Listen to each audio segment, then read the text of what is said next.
किस देश से कौन सा प्रावधान लिया गया है? तो ध्यान दीजिएगा यहां सबसे पहले हम अगर आपको बताएं इस चैप्टर में संवैधानिक स्रोत में, तो एक अधिनियम पारित हुआ था, भारत शासन अधिनियम 1935। भारत शासन अधिनियम 1935 पारित हुआ था। 1935 के अधिनियम से भी भारत के संविधान में बहुत सारे प्रावधान को ग्रहण किया गया था। भारत के संविधान में बहुत सारे प्रावधान को ग्रहण किया गया था, जिसमें 1935 के अधिनियम में सबसे पहले आपका संघीय योजना को कहां से लिया गया था? तो संघीय योजना का अगर हम बात करें बाबू, तो संघीय योजना को भारत शासन अधिनियम 1935 से लिया गया। इसके अलावा न्यायपालिका, जो भारत में आप न्यायपालिका को देख रहे हैं, न्यायिक सिस्टम को देख रहे हैं, ये न्यायिक व्यवस्था को भी भारत शासन अधिनियम 1935 से ग्रहण किया गया, 1935 से लिया गया। न्यायपालिका के अलावा राज्यपाल का कार्यालय ये भी आपका 1935 के अधिनियम से प्रभावित है। भारत के संविधान में यह मूल रूप से नहीं था, भारत के संविधान में इसे अलग अलग प्रावधानों से ग्रहण किया गया। इसके अलावा आपातकालीन प्रावधान, इमरजेंसी जो आपका लगता है, इमरजेंसी आपातकाल, जिसमें अनुच्छेद 352 आप पढ़ते हैं, 356 पढ़ते हैं, 360 पढ़ते हैं, ये वाला जो प्रावधान लिया गया था आपातकालीन प्रावधान, ये आपातकालीन प्रावधान भी आपका 1935 के अधिनियम से लिया गया था, 1935 के अधिनियम से लिया गया था। इसके अलावा बात कीजिएगा प्रशासनिक विवरण भी आपको 1935 के अधिनियम से लिया गया। और यूपीएससी का बात कीजिएगा, संघ लोक सेवा आयोग, यूनियन पब्लिक सर्विस कमीशन, ये यूनियन पब्लिक सर्विस कमीशन भी 1935 के अधिनियम से लिया गया। ये सभी तो आप लोगों देखे कि 1935 के अधिनियम से इतने सारे प्रावधान आपका प्रभावित है भारत के संविधान में। लेकिन और भी बहुत सारा देश है जिससे कुछ ना कुछ प्रावधान भारत के संविधान में शामिल किया गया। और उस देश का बात कीजिएगा यहां पर, वो देश कौन कौन से हैं? तो सबसे पहले यहां पर नाम आएगा आपका ब्रिटेन का। ब्रिटेन से कौन सा प्रावधान लिया गया? एक देश है आपका ब्रिटेन, ब्रिटेन से कौन सा प्रावधान लिया गया? ब्रिटेन, इसी को हम लोग यूके कहते हैं, यूनाइटेड किंगडम कहते हैं। ब्रिटिश जिसके अधीन भारत रहा था, भारत गुलाम रहा था। ब्रिटेन के संविधान से अगर बात कीजिएगा, तो ब्रिटेन के संविधान से सबसे पहले विधि का शासन को शामिल किया गया। मतलब भारत में जो होगी कानून का शासन होगी। जो कानून आपका कहता है, जो संविधान आपका कहता है, संविधान के अनुसार चला जाएगा, यह प्रावधान को ब्रिटेन से लिया गया। इसके अलावा संसदीय सरकार, भारत में जो आप देख रहे हैं लोकसभा, राज्यसभा, ये संसदीय जो सिस्टम है, ये संसदीय सिस्टम को पार्लियामेंट्री सिस्टम, इंग्लिश में कहते हैं पार्लियामेंट्री सिस्टम, ये पार्लियामेंट्री सिस्टम को भी ब्रिटेन से लिया गया। विधि का शासन भी ब्रिटेन से लिया गया। इसके साथ साथ द्विसदनीय संसद, द्विसदनीय मतलब वही दो सदन, एक निचला सदन, एक ऊपरी सदन, जिसे आप लोग लोकसभा कहते हैं और एगो को आप लोग राज्यसभा कहते हैं, ये भी आपको ब्रिटेन से ही लिया गया। ब्रिटेन में दो सदन काम करती है, एक काम करता है हाउस ऑफ कॉमन, एक काम करता है हाउस ऑफ लॉर्ड। और उसी के तर्ज पर भारत में लोकसभा और राज्यसभा को क्या किया गया है? शामिल किया गया है। इसके अलावा बात कीजिएगा, निचला सदन अधिक शक्तिशाली होगा, यानी कि लोकसभा के बारे में बोल रहा है कि लोकसभा जो होगा ये निचला सदन कहलाता है, लेकिन लोकसभा काफी मजबूत होगा।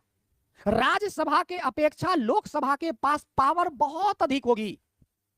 राज्यसभा के अपेक्षा लोकसभा के पास पावर काफी अधिक होगी। यह प्रावधान जो लिया गया है, यह भी ब्रिटेन से लिया गया है। इसके बाद लोकसभा में अध्यक्ष की शक्ति, लोकसभा का जो अध्यक्ष होता है और उस अध्यक्ष के पास जो पावर होता है, इस पावर को भी ब्रिटेन से ही लिया गया है बाबू। ब्रिटेन से बहुत प्रावधान लिया गया है। आप लोग आराम से कान में ईयरफोन लगा करके, वीडियो सामने रख करके ध्यान से हमारी बातों को सुनिए। आपका ध्यान अगल बगल इधर उधर नहीं होना चाहिए, केवल हमारी बातों पर होना चाहिए। तो लोकसभा का जो पावर है, लोकसभा के अध्यक्ष का जो पावर है, यह भी ब्रिटेन से लिया गया। भारत में एक प्रधानमंत्री होगा, यह भी बातें ब्रिटेन से ही लिया गया। जिस हिसाब से ब्रिटेन का प्रधानमंत्री होता है, उसी तरह भारत में भी एक प्रधानमंत्री होता है, जैसे वर्तमान में हमारे मोदी चचा। ये बातें कहां से लिया गया था? ब्रिटेन से। इसके अलावा मंत्री परिषद बोले तो मंत्री परिषद निचले सदन के प्रति हमेशा उत्तरदायी होता है। मतलब मंत्री परिषद जो होगा वो हमेशा निचला सदन बोल रहा है, मतलब लोकसभा। आप लोगों को पता होगा, पॉलिटी पढ़ करके पढ़ाए हैं, यहां पर स्टैटिक जी के बता रहे हैं। मंत्री परिषद हमेशा किसके प्रति उत्तरदायी होता है? लोकसभा के प्रति उत्तरदायी होता है। ये बातें जो लिया गया कि मंत्री परिषद हमेशा लोकसभा के प्रति उत्तरदायी होगा, कहां से? ये लिया गया था ब्रिटेन से बाबू। कहां से लिया गया था? ब्रिटेन से लिया गया। इसके बाद भारत में देखते हैं एकल नागरिकता है, मतलब भारत में केवल और केवल भारत सरकार आपको नागरिकता देती है। ये जो भारत सरकार केवल और केवल आपको नागरिकता देती है, ये भारत सरकार जो आपको केवल एक नागरिकता देती है, आपको राज्य सरकार नहीं देता है, मतलब केंद्र सरकार आपको नागरिकता देता है, राज्य सरकार नागरिकता नहीं देता है। ये एकल नागरिकता का भी प्रावधान कहां से लिया गया है? ब्रिटेन से लिया गया है। कानूनी प्रक्रिया, विधायी प्रक्रिया, विधायी प्रक्रिया को कहां से लिया गया है? विधायी प्रक्रिया ये भी आपको ब्रिटेन से ही लिया गया है। कानूनी प्रक्रिया को भी ब्रिटेन से ही ग्रहण किया गया है, ब्रिटेन से लिया गया है। इसके अलावा ब्रिटेन से कानूनी प्रक्रिया के अलावा बात कीजिएगा तो भारत में मंत्रिमंडल प्रणाली है। मंत्रिमंडल को इंग्लिश में करते हैं पोर्टफोलियो सिस्टम।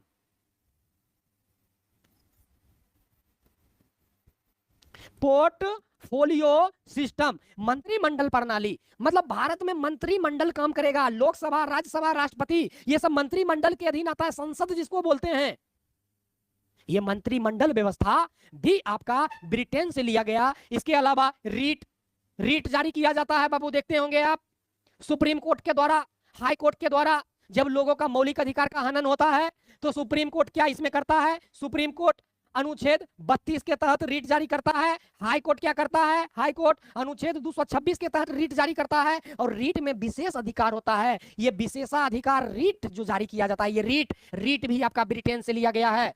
इसके साथ साथ संसद का विशेष अधिकार, संसद में जो भी होगा वो सबके पास विशेष अधिकार होगा, ये भी आपका संसदीय विशेषाधिकार को भी ब्रिटेन से लिया गया। और अंतिम एक है आपका सीएजी। सीएजी को बोलते हैं कैग, सीएजी को बोलते हैं कैग, जिसकी चर्चा भारतीय संविधान के अंतर्गत अनुच्छेद 148 में किया गया है। Comptroller auditor general of India, Bharat का नियंत्रक एवं महालेखा परीक्षक, जो खर्च के साथ साथ आय, जो इनकम होता है और एक्सपेंस होता है, उसका लेखा जोखा रखता है। ये कैग को जो लिया गया है, कैग संबंधी बातें भी ब्रिटेन से ही ग्रहण किया गया है।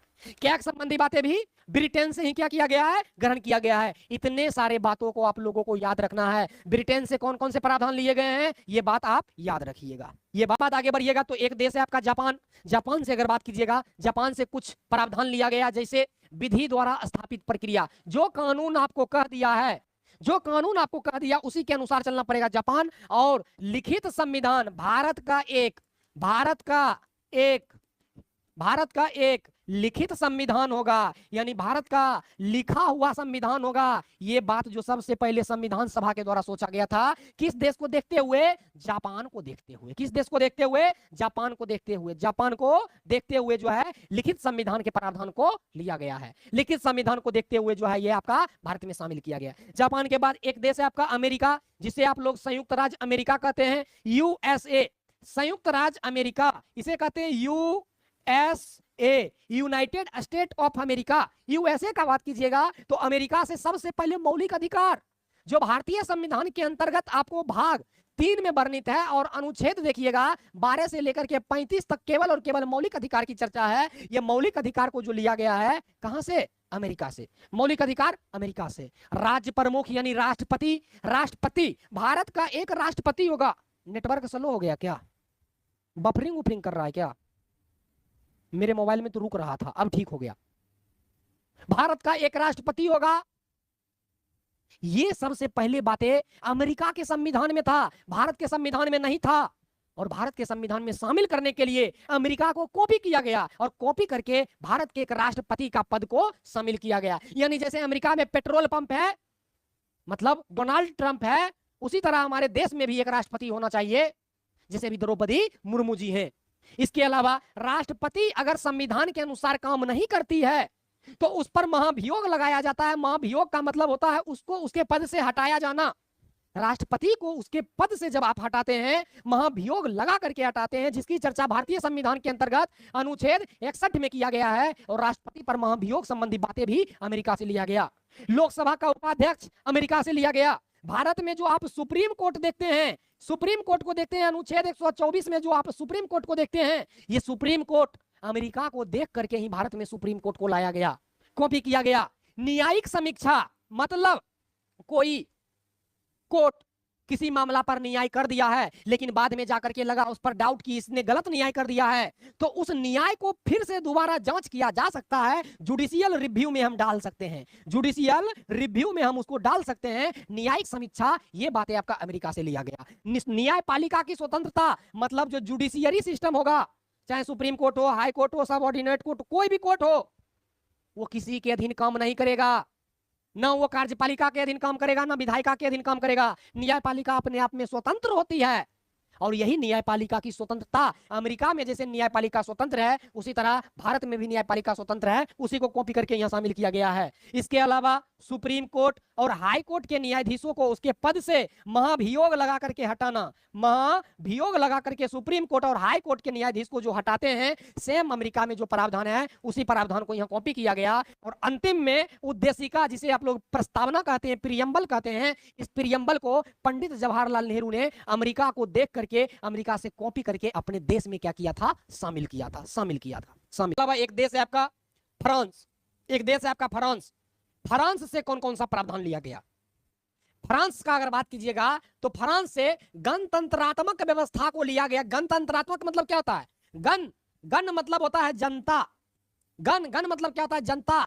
तंत्र मतलब होता है शासन, यानी कि भारत में जनता का शासन होगा। और यही बात आपका फ्रांस में था, जनता ही शासन करती है एक्चुअल पर, जनता के द्वारा चुना हुआ प्रतिनिधि शासन करता है। और भारत में भी सेम प्रणाली है आपका, गणतंत्रात्मक व्यवस्था को फ्रांस से लिया गया। इसके अलावा हमारा जो प्रस्तावना है उसमें 3 शब्द, एक स्वतंत्रता, समानता और बंधुत्व। स्वतंत्रता मतलब होता है आप इंडिपेंडेंट है, किसी के अधीन नहीं है। समानता मतलब होता है इक्वल, ये आपका इंडिपेंडेंट, आपको आजादी मिली हुई है, फ्रीडम है। इसके अलावा स्वतंत्रता, आप इक्वल है। बंधुता का मतलब होता है भाईचारा, आप जो है आपस में लड़िएगा नहीं, झगड़िएगा नहीं। प्रस्तावना में 3 शब्द, स्वतंत्रता, समानता और बंधुत्व। स्वतंत्रता, समानता और बंधुत्व किस देश से लिया गया है? फ्रांस से लिया गया है। कहां से लिया गया है? फ्रांस से लिया गया है। इसके अलावा आगे बढ़िएगा तो आगे एक देश है ऑस्ट्रेलिया, एक देश है आपका ऑस्ट्रेलिया। ऑस्ट्रेलिया से कौन सा प्रावधान लिया गया है? तो ऑस्ट्रेलिया का बात कीजिएगा तो सबसे पहले समवर्ती सूची, वही समवर्ती सूची जिसकी चर्चा 7वीं अनुसूची में है, जिसकी चर्चा 7वीं अनुसूची में है, 7वीं अनुसूची में है। ये समवर्ती सूची को ऑस्ट्रेलिया से ग्रहण किया गया। केंद्र राज्य संबंध, यानी कि भारत सरकार और बिहार सरकार का संबंध कैसा होगा, उत्तर प्रदेश और भारत सरकार का संबंध कैसा होगा, मध्य प्रदेश और भारत सरकार का संबंध कैसा होगा, ये बातें कहां से लिया गया पता है? ऑस्ट्रेलिया से लिया गया है। कहां से? ऑस्ट्रेलिया से। इसके अलावा आंतरिक व्यापार, भारत में जो आप रह करके आप भारत देश के अंदर ही व्यापार करते हैं, उसमें क्या क्या प्रावधान है, क्या क्या प्रावधान नहीं है, आंतरिक व्यापार को भी ऑस्ट्रेलिया से लिया गया है। वाणिज्य की स्वतंत्रता ऑस्ट्रेलिया से लिया गया है। संसद के दोनों सदन की संयुक्त बैठक, आप लोगों को पता होगा जब कोई साधारण विधेयक पर लोकसभा राज्यसभा में मतभेद हो जाता है, तब राष्ट्रपति क्या करता है? अनुच्छेद 108 का प्रयोग करके संयुक्त अधिवेशन को बुलाता है, संयुक्त बैठक को बुलाता है, जिसकी अध्यक्षता लोकसभा का अध्यक्ष करता है। यही जो संयुक्त बैठक का जो चर्चा था वो था ऑस्ट्रेलिया में, और उसी को देखते हुए भारत का क्या किया? संविधान सभा अपने संविधान में इसको शामिल किया। इसके अलावा प्रस्तावना का भाषा, प्रियम्बल में जो भाषा की चर्चा है, ये प्रियम्बल की भाषा को ऑस्ट्रेलिया से लिया गया, प्रियम्बल की भाषा को ऑस्ट्रेलिया से लिया गया। आगे आपका है सोवियत संघ, जिसे यूएसएसआर कहते हैं। अब इसको रूस के नाम से जाना जाता है, रसिया केकरा ने मालूम है? रसिया से तुम लोग पहुंच जाता है, रसिया लिखते हैं लेकिन आकार हटा करके यहां पर बना देता है इसको एन, रसियन। लेकिन रसिया सबको जो है यहां पर रसिया समझना होगा। रूस से कौन कौन सा प्रावधान लिया गया है? रूस से कौन कौन सा प्रावधान लिया गया है? रूस का बात कीजिएगा तो सबसे पहले आपका fundamental duties, FD, fundamental duties, मौलिक कर्तव्य को किस देश से लिया गया है? मौलिक कर्तव्य को रूस से लिया गया है। प्रस्तावना में न्याय का आदर्श, जैसे न्याय में आपका है सामाजिक न्याय, आर्थिक न्याय और राजनीतिक न्याय। प्रस्तावना में जो आपका 3 प्रकार का न्याय का चर्चा किया गया है, 3 न्याय, ये सब प्रस्तावना में 3 न्याय को कहां से लिया गया है? प्रस्तावना में 3 न्याय को रूस से लिया गया है। कहां से लिया गया? रूस से लिया गया है। इसके अलावा पंचवर्षीय योजना, ये संवैधानिक नहीं है, गैर संवैधानिक संस्था है, लेकिन पंचवर्षीय योजना होनी चाहिए। ये पंचवर्षीय योजना को भी रूस से ही लिया गया। कहां से? रूस से।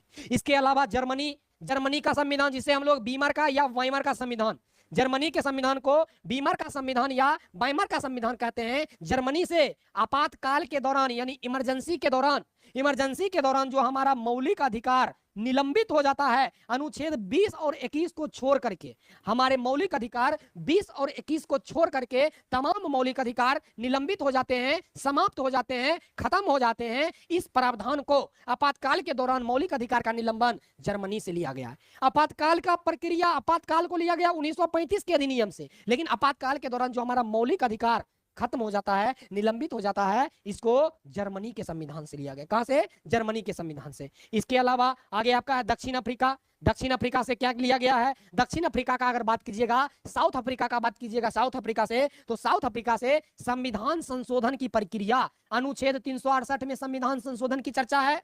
अब जो संविधान संशोधन होगा किस प्रक्रिया के तहत? साधारण बहुमत से, विशेष बहुमत से, या कैसे होगा? नहीं होगा। यह संविधान संशोधन की प्रक्रिया को जो लिया गया है, यह दक्षिण अफ्रीका से लिया गया है। और साथ ही साथ राज्यसभा के सदस्यों का चुनाव, राज्यसभा का जो सदस्य होता है, यह सदस्यों का जो चुनाव होगा, राज्यसभा के सदस्यों का जो चुनाव होगा, यह चुनाव कैसे होगा, कैसे नहीं होगा, ये बातें भी आपका दक्षिण अफ्रीका से लिया गया। और आगे एक देश है कनाडा।